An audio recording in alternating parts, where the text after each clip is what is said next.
We often read the accounts of the trial of Jesus as if they were floating in a theological vacuum, detached from the dust and stone of history. We treat the narrative as a series of abstract moral lessons, rather than events that unfolded in specific courtyards, upon precise limestone pavements, and within a complex political landscape.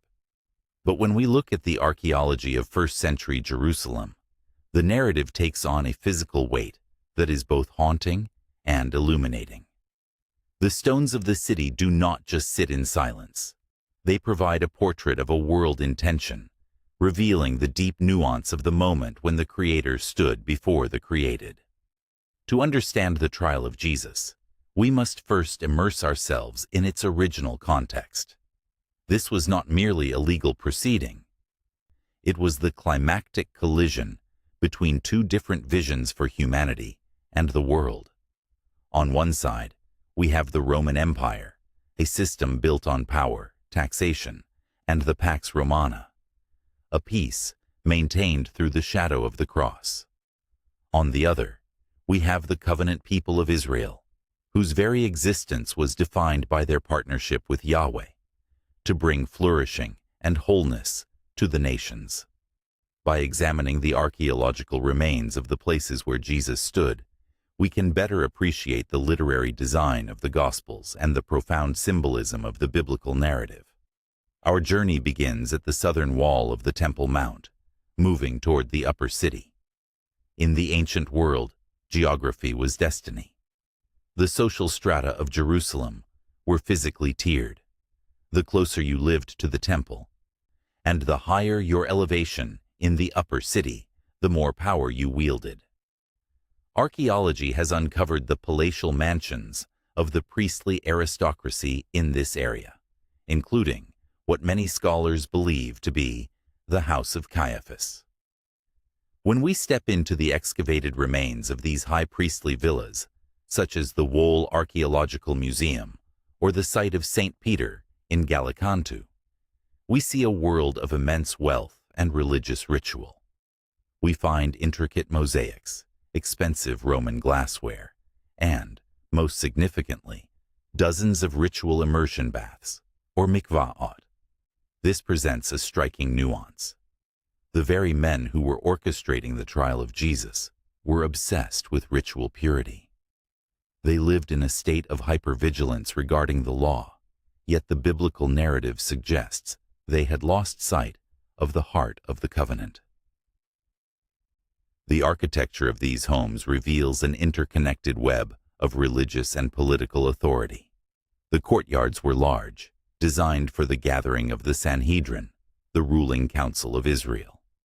When the Gospels describe Peter warming himself by a fire in the courtyard while Jesus was being interrogated inside, archaeology confirms the layout. These were peristyle courtyards, open-air spaces surrounded by columns, where the elite could conduct business in the cool of the night. Here, the stones speak of a failed partnership. The priesthood, intended to be the bridge between God and humanity, had become a fortress of self-preservation. Instead of leading the people toward restoration, the leadership was protecting a status quo that favored their own flourishing over the wholeness of the nation. As we move from the religious trial to the political one, we encounter a long-standing archaeological debate that has recently seen a breakthrough. For centuries, pilgrims associated the trial before Pontius Pilate with the Antonia fortress, located at the northeast corner of the Temple Mount. However, modern archaeology has shifted the focus toward the western edge of the city, to the palace of Herod the Great, near the modern-day Jaffa Gate. In the ancient world, a Roman governor like Pilate would not have stayed in a cramped military barracks like the Antonia when the sprawling, luxurious palace of Herod was available. In 2001, archaeologists excavating an old abandoned building near the Tower of David Museum discovered the massive substructures and sewage systems of this palace. This location fits the biblical description of the Praetorium perfectly. The significance of this site cannot be overstated. This was the seat of Roman justice in Judea. It was a place of immense opulence, fountains, gardens, and vast halls, built by Herod to showcase his power. But the Gospel of John adds a specific detail to this setting. He mentions a place called the pavement, or in Aramaic, Gabbatha. For a long time, skeptics pointed to the lack of evidence for such a place. However, excavations at the Herod's palace site have revealed a large elevated stone platform that served as the outer courtyard. This pavement represents more than just a physical location. It is a powerful piece of symbolism within the literary design of the trial narrative. On this stone platform, the kingdom of this world met the kingdom of God. The archaeology reminds us that this was a public confrontation. Pilate stood on the elevated pavement, looking down at the accused, yet the biblical narrative subverts this hierarchy. Through the lens of faithfulness, we see that it is actually the one standing in chains who is the true judge. The stones of the Praetorium also reveal the harsh reality of Roman occupation. Archaeologists have found game boards etched into the stone pavements of Roman sites from this era, the King's Game, where soldiers would gamble and mock prisoners before their execution.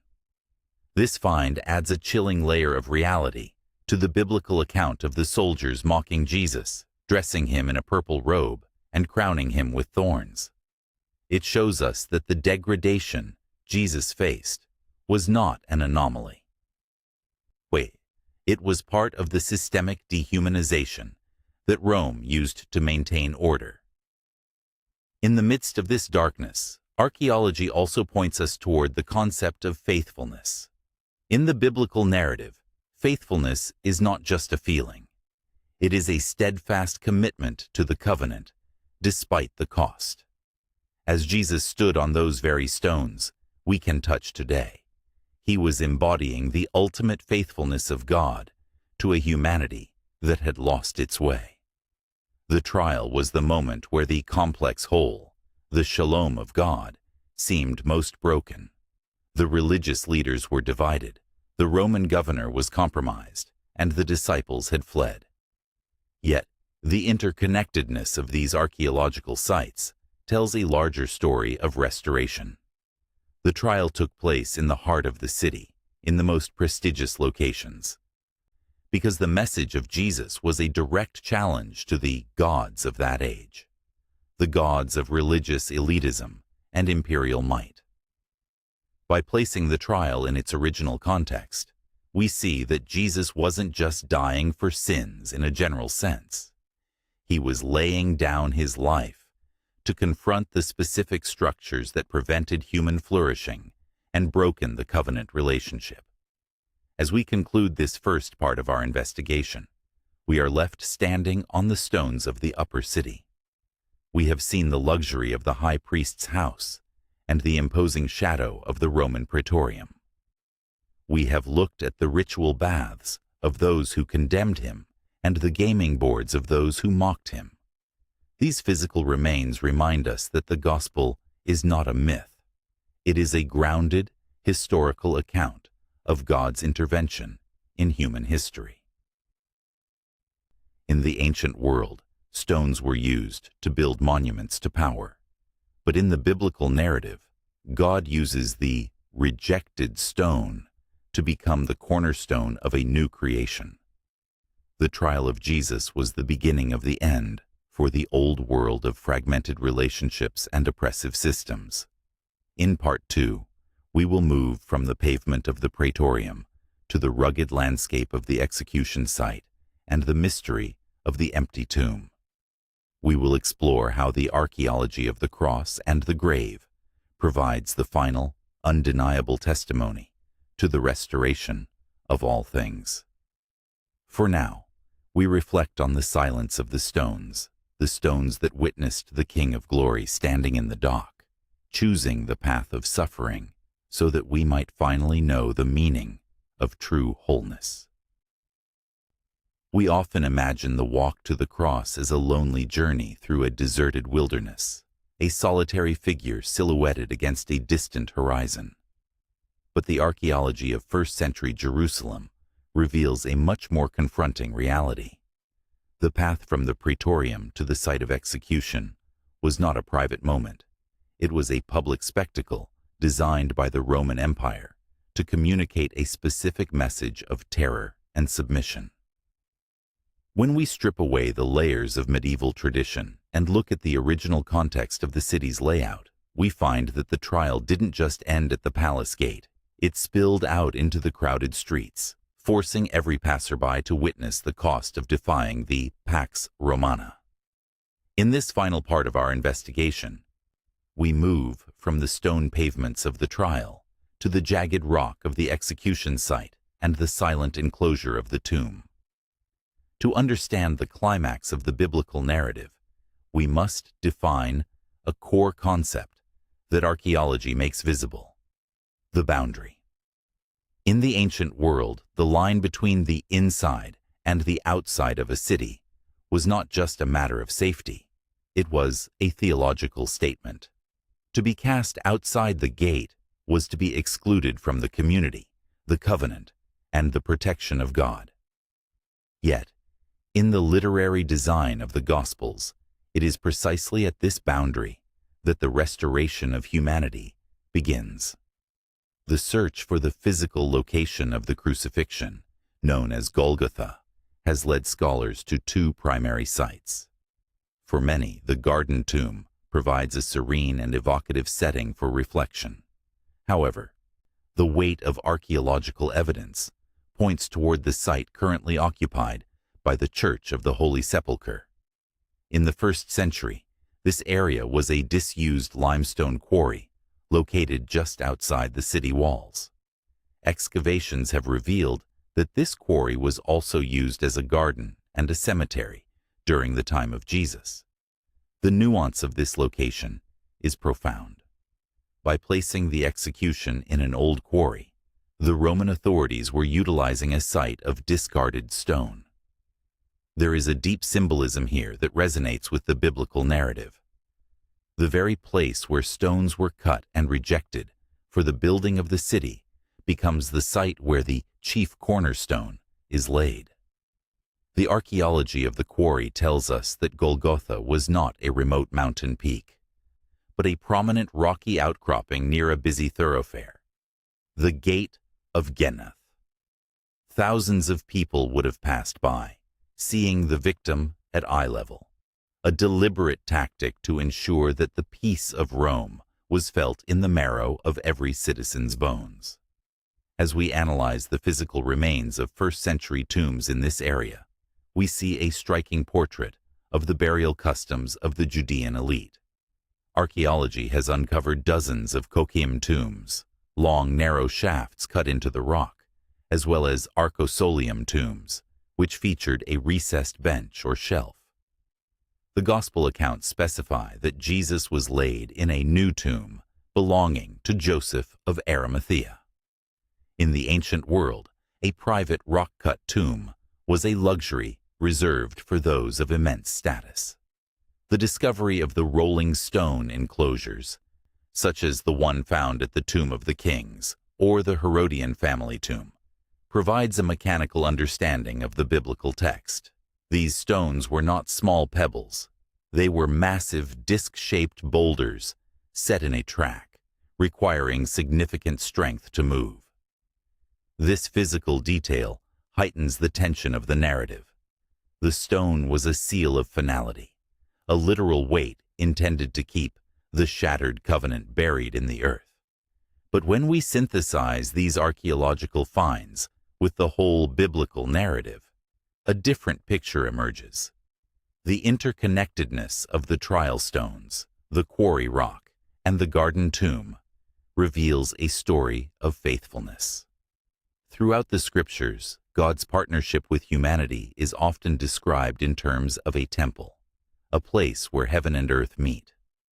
At the trial, the physical temple was standing just a few hundred yards away, yet it was failing in its mission to bring wholeness to the world. By moving the narrative to a garden tomb in a rejected quarry, the biblical writers are showing us that God is starting over. He is building a new kind of temple, one not made of dead stones, but of living stones, restored to right relationship with Him. This leads us to the heart of the archaeology, the empty space. While archaeology can confirm the existence of the Praetorium, the location of the quarry, and the style of the tomb, its most powerful testimony is what it cannot find.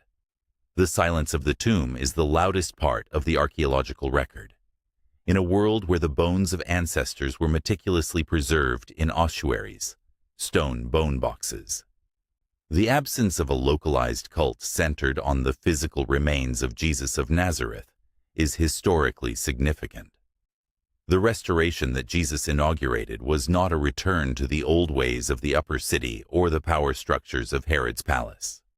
It was a call to a new way of being human, one characterized by the flourishing of the weak and the inclusion of the marginalized. The archaeology of the trial and the tomb serves as a bridge, connecting the ancient cultural context to our modern pursuit of wholeness. When we look at the stones of Jerusalem today, we aren't just looking at ruins, we are looking at a map of a spiritual journey. The trial reminds us of the nuance required to navigate power and truth. The quarry of Golgotha reminds us that God works in the places of rejection. And the empty tomb reminds us that the covenant is alive. The practical application for us is found in the concept of partnership. Just as the stones of the ancient world were shaped and fitted together to create a complex whole, we are invited to be part of God's ongoing project of restoration. We are called to be people who bring shalom, not just the absence of conflict, but the presence of life-giving wholeness into our own spheres of influence. We are the living stones tasked with reflecting the faithfulness of the King who stood on the pavement and walked to the quarry. As we wrap up this journey through the dust of history, we realize that archaeology does not prove the gospel so much as it thickens our understanding of it. It adds texture to the narrative, making the high stakes of the trial and the reality of the resurrection tangible. The stones do not just sit in museums. They speak of a moment when the Creator submitted to the brokenness of His creation to provide a way back to flourishing. The trial of Jesus was the ultimate test of the biblical narrative's claim that God would not abandon humanity to its own self-destruction.